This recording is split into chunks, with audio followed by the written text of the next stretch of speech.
Hello, everyone. Today we have Tia, and we just want to open up this series with introducing the Purpose Room Collective. And the Purpose Room is all about unlocking people's potential within personal growth, wellness, and in fitness.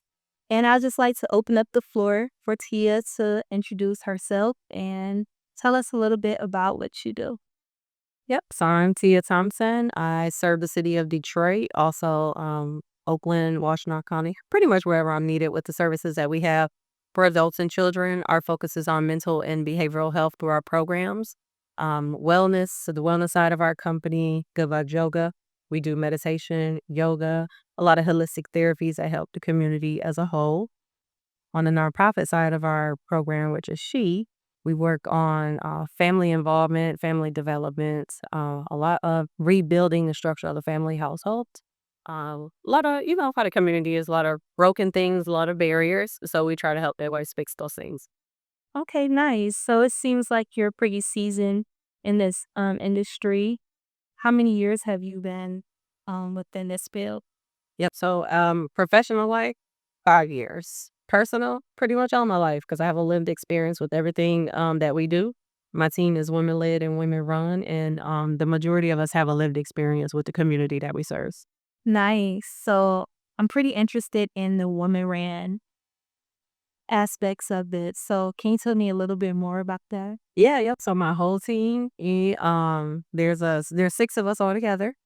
We're all women from the city of Detroit. Some of us might not live in the city currently, but we still serve the city of Detroit, surrounding areas. We bring our gifts to the table and we use what we have to help serve the families, whether the need is mental health, uh, coaching, peer support, just some mentorship, helping with, the doula services. Might be a pregnant mom that we're assisting, or it might be a child in our after school program. So we make sure that we kind of stay in our lane, and that way we can better help that way. Because once you start getting out of the lane, it's kind of like, wait a minute, you're losing that scope, that focus. Okay. So I want to make this a little bit more personal. So what would you say is your focus within this entire thing from working with the kids and being a doula? Um, my scope is for one, number one is the doula services, working with the moms, whether they're pregnant teens, new moms, their baby might be 8, 9, 10 months. There's no limit of being a mom. There's no age limit. Cause my son is 22. I'm, still receiving mentorship from my mom. Right. But yeah, so that's like my passion right there is working and helping moms. I was a teen mom, so being able to give back in a way that I didn't have, and then in a way that not only that I needed, but also more so of what I've learned now, and to be able to connect with people and meet people where they at to provide them the structural services that they need that better support their growth. Because I could tell someone my story, I could share my lived experience, but at the end of the day, we're just here as a guide. I'm here to give you resources and I'm here to help empower you, so you don't become stagnant and think that these barriers are these walls that you're stuck in. So that's number one priority. And then working with the kids in the after school program. We do social emotional learning, conflict resolution. We talk to them about menstrual hygiene, a little bit of everything, and just helping them see the bigger picture. I know some people might think, oh, the bigger picture might be social media, what they see on there. No, the bigger picture is our community as a whole and how we can work together and how we can show these kids not only giving back to the community that you live in and becoming vocal about the things that's going on, teaching them those leadership skills, those advocacy skills, so they can become who we are. They can replace, not like replace us, but kind of step in place of us when we kind of can go off to the side and say, let's let the kids handle it. Let's let them handle it. They're equipped with the knowledge, the information, and they have this lived experience. They live here currently, so they know what is going on and what things they like to see. So we just kind of pretty much help them with that and help them grow. So do you ever see like an intersection between being a doula and then also working with the kids, like working with mothers who are soon to be parents? Do you see that intersection there at all? Yeah, so some of the moms that I do work with, they might have a 8-year-old. Some of them might have a 17-year-old. So they're kind of starting all over again in a new day and age. Of course, it's 2024 right now. We got lots of technology. So we're helping them with new resources, new data, of the new for the new child they're about to have. When they had that child 17 years ago, things were a lot different, and a lot of things weren't accessible. Also, now you can go to a community baby shower and get a car seat, get a pack and play. So that not only helps the moms offset costs of things that she can be spending money on other things baby needs. We help connect them with lots of resources so that way they know they have a support system. They have a network. They can come to us and talk about anything, get the resources that they need, and we can connect them with also resources for the older children that they may have as well. Is no age limit pretty much. We can hold connect those resources.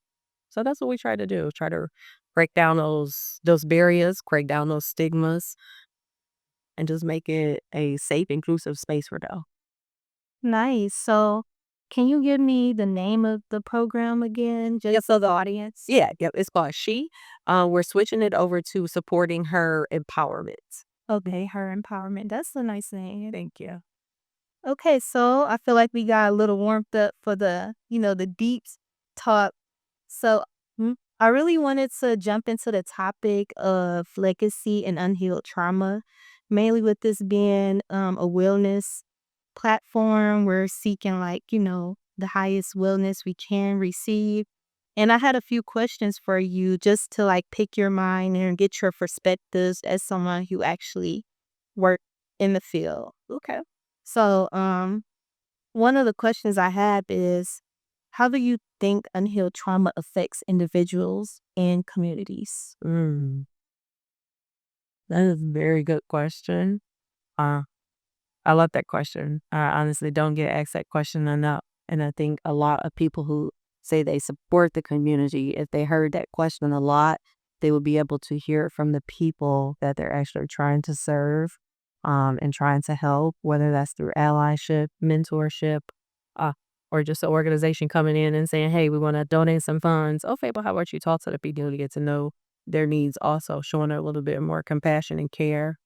Um, the community definitely, from what I see visibly, very visibly, needs a lot of healing. That's going to take a lot of self reflection, and internal. That's internal that they have to do the work. A lot of people are not ready for that. I wasn't ready for it when it was me stepping up. Like, okay, I'm ready to heal. I'm ready to do this work. You're really kicking yourself in the butt. You're breaking yourself down to the lowest of the lowest of the lowest and getting down to all of those parts that where the hurt is, where the anger is, where the issues are, where barriers are. And you're journaling about them, you're doing your yoga, you're praying, you're going to church, whatever it is that is going to help soothe those things will also hold you accountable for those things. Um, it is what's going to help you transition. And I think if the community, whether it's adults or the children, really sat and thought about it and not feared it, but actually sat and thought about it and said, okay, I know I can do this. I want to do this and stick with it. They were looking so good out here right now. Yeah, I think something that really stuck out was accountability. I think a lot of people are afraid of accountability. And also when it comes to healing, it's an ongoing thing. It's not like you just reach the destination and you just stay there. It's a constant thing, especially with age and things of that nature. So that I completely agree. I just remember. So another question is, what are some ways we can address these wounds to promote healing? For the cleaner, addressing them all goes back to that accountability, that unresolved, pretty much that barrier, that wall. You were hurt when you were little. Okay, good. Let's go heal this inner child. you were hurt by an ex, you were hurt by, a school teacher that might have said, "Hey, you're getting the F on this paper. It's not gonna help you get into this college." There's a lot of things that impacted us, impacts us and then sticks with inside of our bodies also. That's why I like to do the yoga and do the movement because it helps releases that trauma. It helps us break down. It is stuck within us until we release it. Like, the old saying, like, don't carry all the weight on your shoulder. We're not carrying it on our shoulder because actually within our bodies. And that shows up in so many different ways on the outside, not just on the inside. So it takes a lot of work and dedication and also support. If you don't have a support system, it's really hard to say like, yeah, I want to go through therapy. Your therapist is there to do their job. They're not going to support you after you get off that call. They're supporting you in that moment. After you get off those calls, you have to be ready to be consistent with the things that you set for your healing journey. Right. I love the movement side of it, whether it's yoga, dance, meditation, taking a walk in nature, riding a bike. You just have to do the work. Got to do the work. Yeah, definitely. It definitely takes, like, some form of discipline to get to that next chapter of healing, so, yeah, that's valid for sure. So another piece for this series would be, um, competition among women. Like, I see a lot of women competing for whatever title or role or whatever it might be. I just like to know your, thoughts about why do you think there's competition among women instead of, like, us being united together and uplifting each other? Another good question. Coming with these good questions. I love this, the authentic conversations, all those authentic questions, because those are things that are sometimes left unsaid. And I see it a lot. I work with a lot of women. And I was, back in the day, I was the one always looking like, wow, I want to be like this person. I want to be like that person. And it was because of the things that they had, because you don't know this person once they go in the house and close their door. You just see what they have, what they're doing. And someone I always looked up to was my grandmother because she did a lot, she had a lot, and she helped a lot. So that was just like so inspiring to me. And I thought like, the more you help, the more, of course, the more you receive back. Right.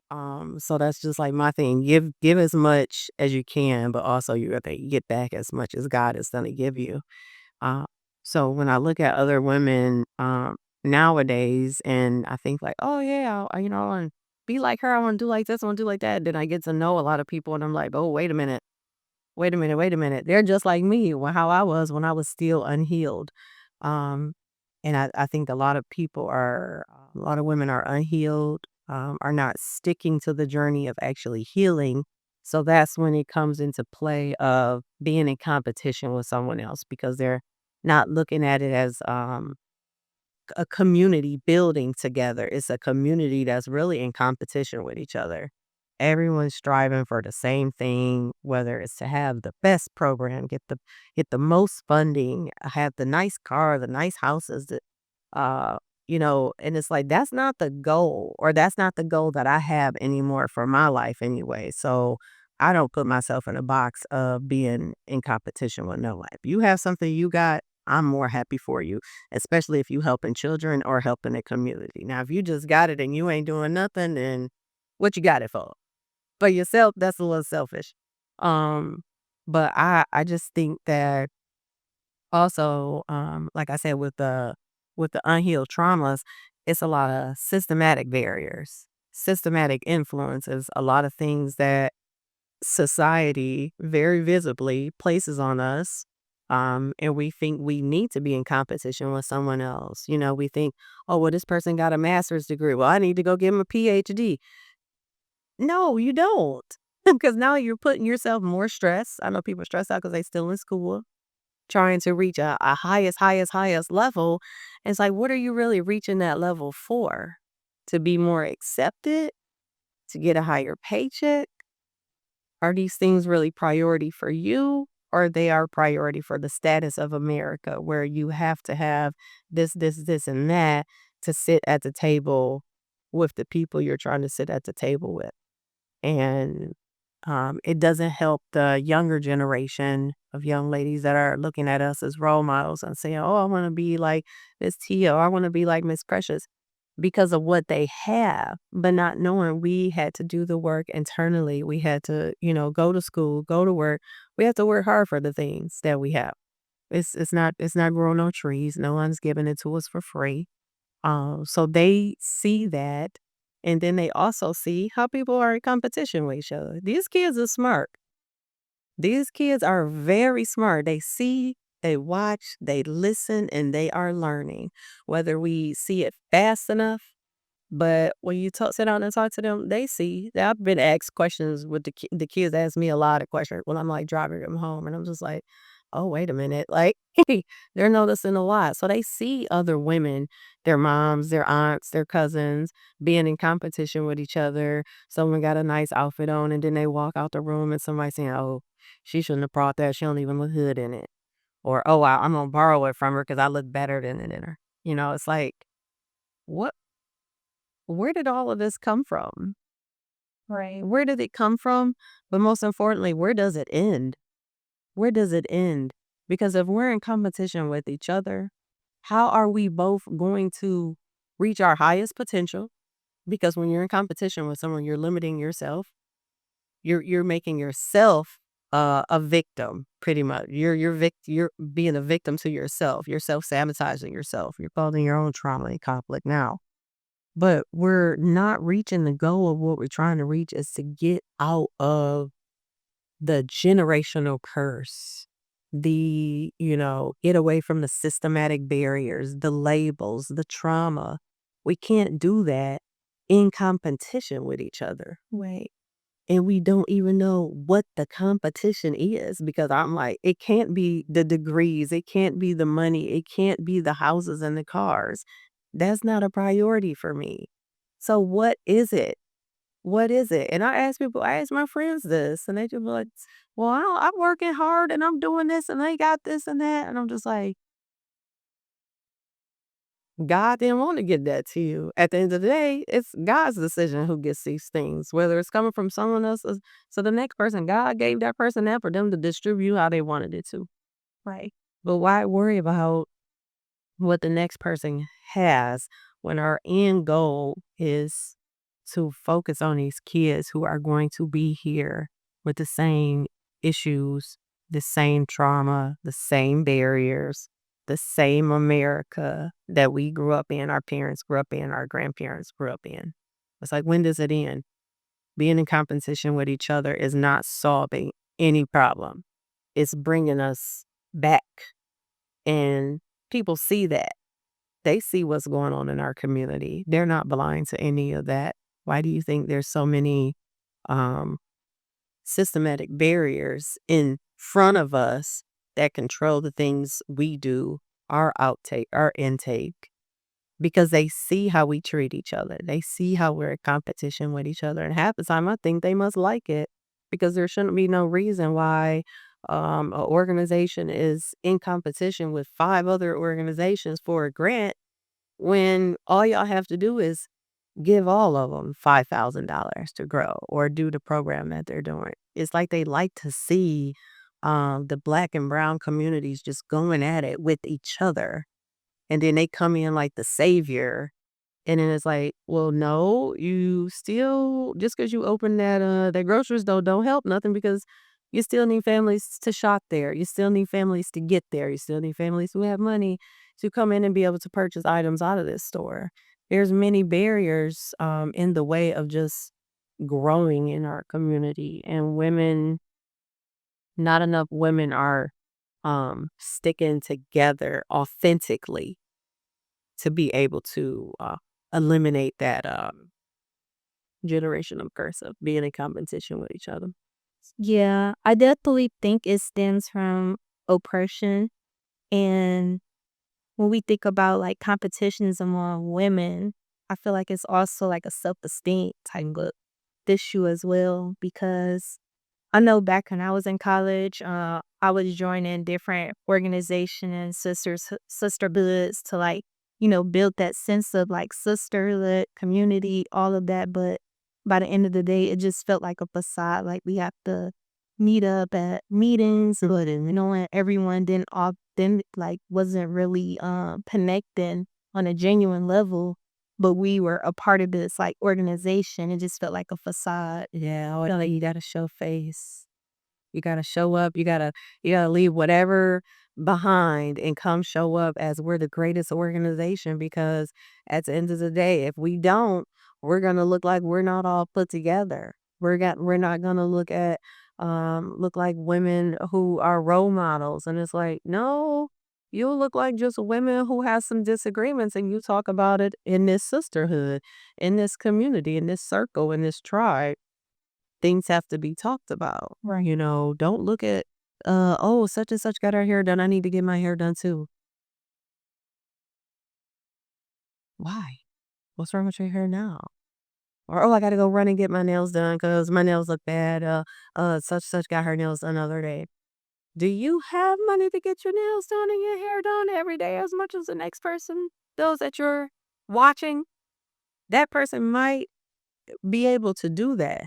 And I see a lot of people doing things that is way above their means. They call it was it um keeping up with the Joneses and running up credit card bills and not paying their bills on time. And it's like because you're trying to keep up with looking good on the outside where you don't even feel good on the inside because you're in competition with uh, not even just other women, but just life, it seems like, just in general, things that's going on, and it's sad, and I get so frustrated by it because 'cause I'm just like, I only person I can think I would be in competition with is maybe somebody living on an island that don't have to deal with nobody else. Because 'Cause I'm at the point where I'm just like, "I can't take it, y'all." Another shoe, another dress, another hairstyle. I don't care about that anymore. My care and purpose and focus and mission is to equip these kids with what they gonna need for the future. That is priority. That should be everyone's priority right now. Is these kids. It's a lot going on with the kids. With us as well. That's why we need to heal. Yeah, for sure. Speaking of the kids, like, what do you think of today's youth? Like, do you feel like they're on the right path? I would say I would say about 80% of them are. And then the rest of them are getting left behind. What do you mean by like left behind? I think there's a bigger focus from what I seen just from working in these spaces, is from being in these spaces. There is a bigger focus on the kids who are already at the level that they need to be at. It's like, okay, they're there, continue to get them to where, they need to go into adulthood for their growth. But they're focused more on them and they're not focusing enough on the kids who don't have transportation to programs, don't even have transportation to school, um, don't have washers and dryers, don't have toys, don't have books, don't it's like they get these things and they say, "Hey, community, come out and get them." How are they gonna get them if no one knows about it? If no one has transportation to come get the things? If something is too far to get to? Our city is split up in districts. Someone in District 7 might have to go to District 1 just to get something. And that doesn't make sense when every district should pretty much have an activity center, a daycares, schools, bus routes, hospitals, like all of that stuff in place already. So someone doesn't have to travel so far when they don't have transportation, can't rely on the bus system all the time, can't rely on it showing up on time. Um, those kids are getting left behind. Parents are like, "Oh, I can't make it there. We can't go." And what does that do to that child? That child has to sit there and think like, "Wow, my cousins just told me they were going to that event. My cousins, I talked to them and FaceTime with them. They just got a lot of stuff from the place they went, and they just had a lot of fun, and they just did this and they just did that." And they're sitting there like, "Wow, what do I get to do?" Yeah, I think, like, the family dynamics definitely plays, like, a huge role on child self-esteem. Yeah, it does. We see it all the time in our programs. Um, we provide, like, snacks and stuff, food for the kids, and if they come up for seconds and thirds and fourths, we don't say no because we're like, "This might be the first meal they had all day. This might be, last meal they gonna have today." Uh, if we got stuff left over, take put it on the plate, take it home. We not throwing anything away. Why throw it away? Take it home. Don't be afraid to ask for what you need.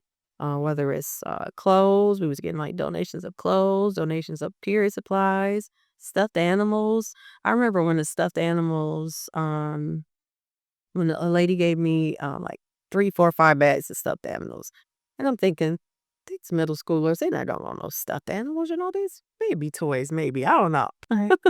So I, took a couple days, sprayed them down, got them all cleaned off and stuff, and we laid them all out, and the girls came in, and they were just so excited, and the look in their eyes was "Oh, I have something else that can comfort me when I'm sad," type of thing. They were hugging them and squeezing them. "Oh, I don't want that one."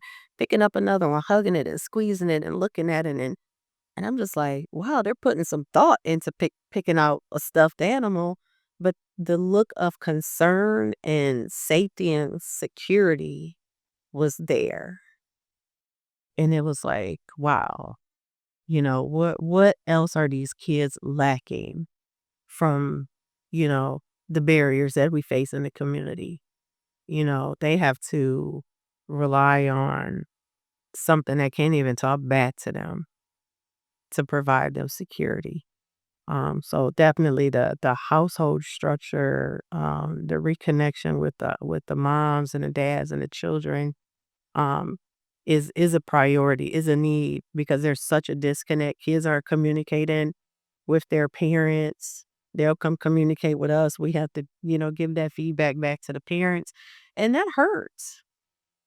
I have a child. So I could just imagine, how it feels when I have to tell a mom or dad, like, "This is what your child told me today. So I have to tell you now." But the child is at home with them every day. Uh, so the communication definitely has to pick back up somewhere. Right. So, what would be some changes you would like to see, like, within this entire dynamic when it comes to the child safety and, you know, just making sure they're not being mistreated? Just loving on your families. Love. Love, love, love. Communication. Uh, Not being scared to talk to each other about problems or issues that's going on. I think if people were a little bit more open with their families it would connect a lot of dots. And then they would also know they're not alone. I'm pretty sure I'm not the only one who had, stresses and anxieties as a teen mom. So if I open up and talk about those things, I can, let another teen mom know you're not alone. You're not gonna be alone. You have a support system here. Uh it's gonna take reconnecting back to yourself. It's gonna take that healing, that inner child, doing that shadow work, facing those fears and those wounds and those judgments and just knocking them out one by one, knocking them out. And once you heal, you just feel so good. I had to go through so much healing work and continue to do a lot of healing work because you can fall back into that rabbit hole very quickly. You can get sucked right back into society and their unnormal things very quickly. So I think once you start that journey and you stick with it and stay consistent, you see the change, you see the growth, and it's not gonna happen overnight. So my hope, and not even my hope, I have faith that um the community is going to say, like, yeah, it's time. It's time. It's long overdue, but the time is now. Like the time is now. Time to heal, time to bridge these gaps, time to drop them fears, and it's time to stick together. So, and I'm all for the healing in our community. I'm for sure it's probably gonna take more time and more people to advocate for that, but I can see it happening in the future. Oh, yeah. Yeah, these kids coming up, they ain't having it. So, I know we're wrapping things up, but if you can leave the audience with one mantra or one affirmation, what would that be? Mm.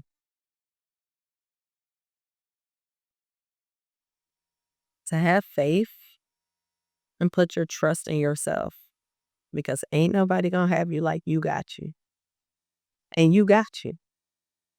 If you really think about it, you got you. That's what I wanna leave 'em with. I love that. Okay, I think that's a wrap. And I really do appreciate you for coming in and sharing your story, your perspectives, and everything like that. Oh, So, you are so welcome. Yeah, I love this conversation is because you really get to, talk about real life stuff that's going on that a lot of people be scared to have these conversations. I can rarely have these conversations with my friends. They be like, "Oh, well, you always go do your stuff. I be wanting to come with you." And it's like, come with me. Come with me. Don't say you want to come. You are always invited to pull up and do whatever I'm doing. Only place I don't want you at is my house. That's my safe space, my peace, my quiet. But once I leave my house, pull up.